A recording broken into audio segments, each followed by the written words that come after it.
Hello everyone and welcome to the Arcade Cabinet. Now this week we're looking at the first game in the house party lineup this year, which is Wrap, which I assume is about a tortilla, large tortilla. That you what hilarious. Oh, it's Warp. I got it wrong. Yes, it's Warp. This comes from Trapdoor. It's a weird game. I started playing it thinking, oh, this is kind of harmless. You play a cute little alien, right?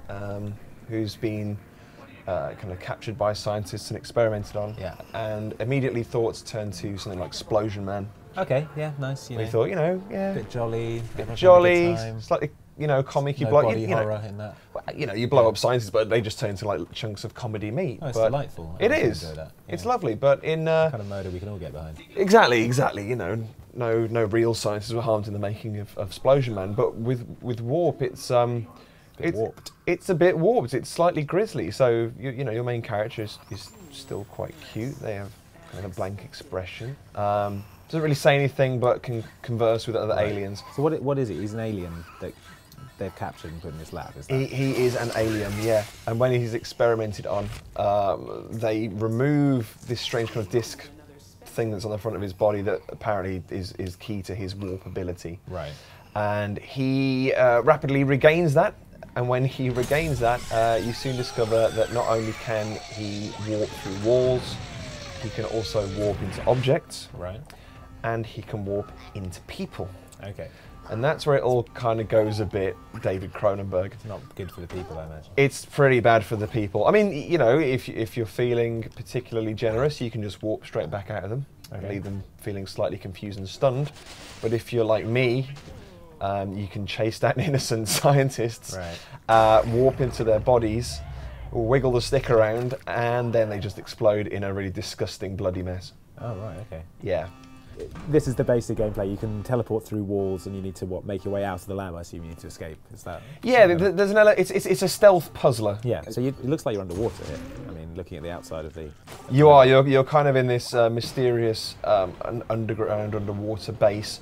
That's quite nice as well. When you transfer between different sections of the base, you go through this kind of pipe system. Right. But is it quite diverse, the base? Are there different kinds of sections? So far, it's been very sciencey. Yeah. From what I've played, very kind of grey walls. I'm sure there's a bit of variety as you get further and further in. But as with all rubbish aliens, see M. Night Shyamalan's Signs, he has an aversion to water. Oh, okay, yeah.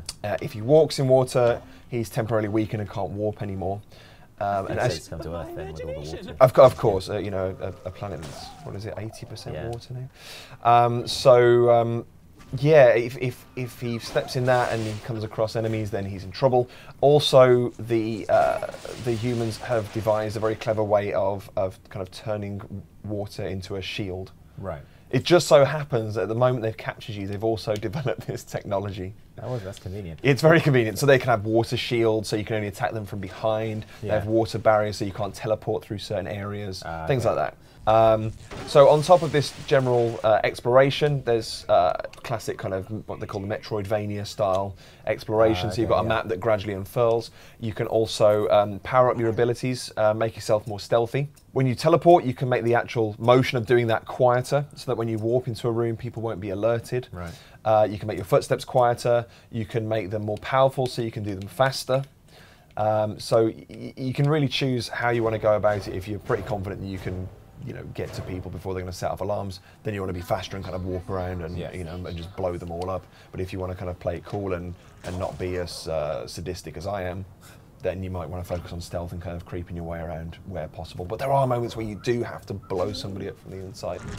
So, so in addition to the main quest, you'll come across these kind of challenge orbs, and when you warp into those, they'll take you to a completely standalone area, and they're really designed to kind of test your abilities to their limits.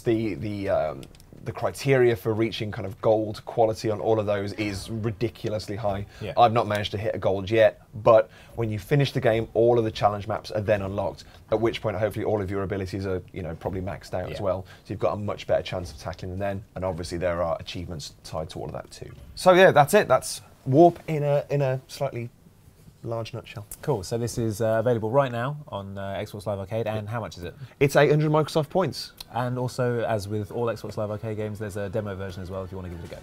Good stuff.